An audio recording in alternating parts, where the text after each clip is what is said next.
name is Kathy, and today I will be talking about the reproductive years of a woman's life and some of the more common maladies that can occur. First off, it's important to maintain good health and a good healthy diet all through your life, but in particular through your reproductive years, and to make certain you are supplementing your diet with vitamins and minerals. Having said this, the issue of fluctuating emotions through the course of a woman's menstrual cycle can be a difficult problem for a lot of women and for the people that share their lives.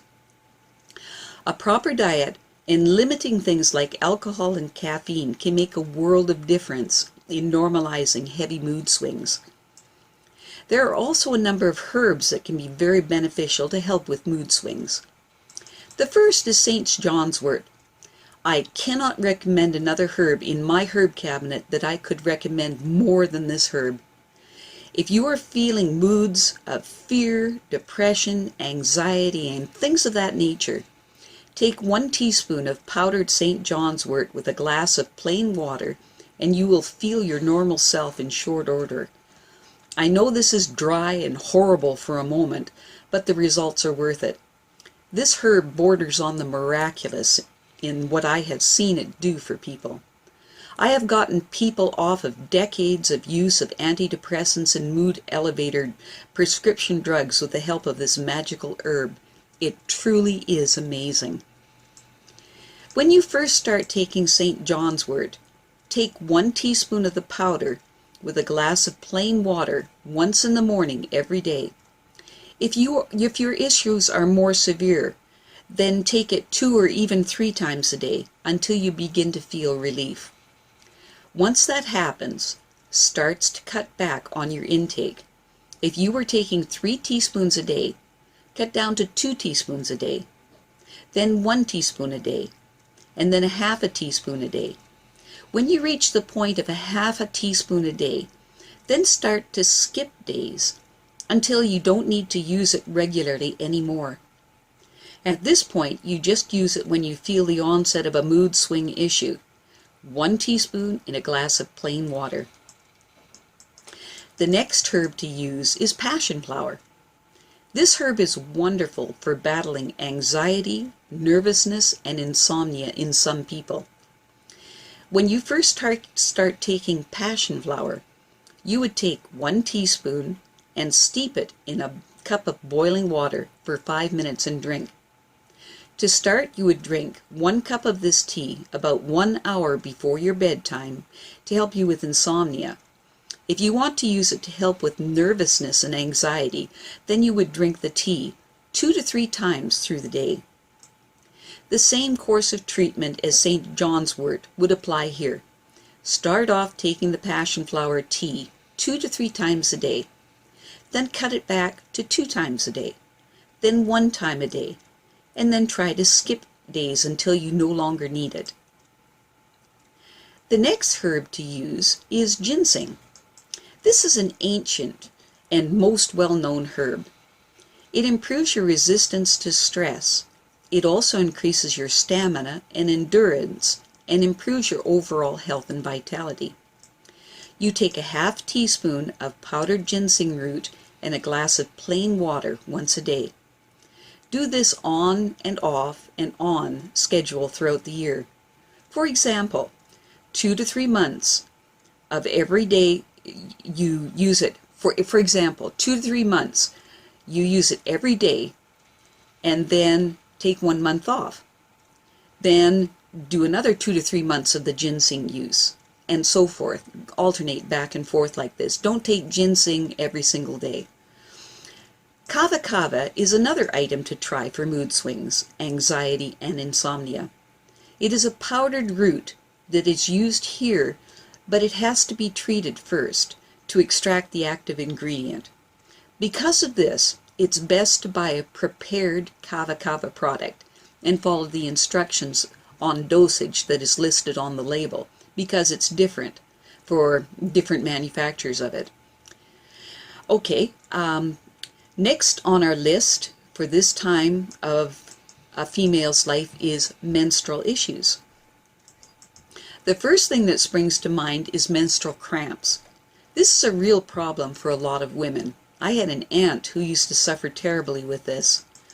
New research indicates that vegetable oils such as peanut oil, canola oil, soybean oil, margarine, shortening, and other chemically altered fats, omega-6 oils, are not good for your health, and they can cause disruptions in your hormone balance, amongst many other negative health effects. It is best to eat things like coconut oil, real butter, unheated olive oil, and animal fats like tallow and lard and fatty fish to help balance your entire system. Next on the list is to remove inflammatory food items from your diet. These would include gluten products and a lot of dairy products. Your situation may be so extreme that you need to completely eliminate these items from your diet, so experiment to find what works best for you in this department. Start by totally eliminating all grains and dairy from your diet, and then slowly introduce one item back at a time until you find what works best for you. If you do get cramps, you can get a hot water bottle and place it on your lower stomach to gain some relief. There are many herbs to try as well. The first is ginger. You take a half teaspoon of powdered ginger root with a glass of plain water 4 times a day for 3 days from day 1 of your cramping. Fennel seed is a licorice tasting herb that has anti-spasm effects. The recommended dosage is a half a teaspoon of the crushed seed in a cup of boiling water that you let steep 5 to 10 minutes and drink. This tea should be taken 4 times a day for greatest effectiveness. The next herb is raspberry leaf tea. This tea works by relaxing the muscles of the uterus. The dosage is 1 teaspoon of the leaf in a cup of boiling water that you let steep for 5 to 10 minutes and drink 4 times a day. Herbs that are useful to increase menstrual flow are fennel, chamomile, catnip, ginger, thyme, tansy, and watercress. These are best made into a herbal tea. Mix 1 teaspoon of powdered herb with 1 cup of boiling water and steep for 5 to 10 minutes and then drink. The recommended dosage would be 4 cups a day. Black cohosh and blue cohosh are the herbs of choice to bring on a delayed delivery, so I would not use those 2 herbs unless your situation was extreme, such as from something like trying to restart your periods after a long stint on some form of birth control that stopped your periods. To decrease the menstrual flow, start to incorporate a lot of cinnamon in your cooking. Cinnamon has astringent properties that can reduce heavy bleeding. As well as increasing your dietary cinnamon, it is helpful to drink a cinnamon tea. Take 1 cup of boiling water with 3 teaspoons of cinnamon powder and take this tea every 30 minutes until you get some kind of relief. Some other herbs to use to help reduce menstrual flow are lady's mantle and shepherd's purse. The first step is lady's mantle. You would use 2 tablespoons of lady's mantle herb to a pint of boiling water. Steep for 5 to 10 minutes and then drink. Drink this tea 3 times a day. It has strong muscle tightening, blood clotting, and blood vessel tightening properties that can help reduce menstrual flow to normal levels. The next herb to try is shepherd's purse. This herb can constrict blood flow and so is useful to help reduce heavy bleeding. Make a strong tea by adding 1 quart of boiling water to 3 to 4 heaped teaspoons of shepherd's purse dried herb. Cover and allow the tea to steep for a good 20 minutes.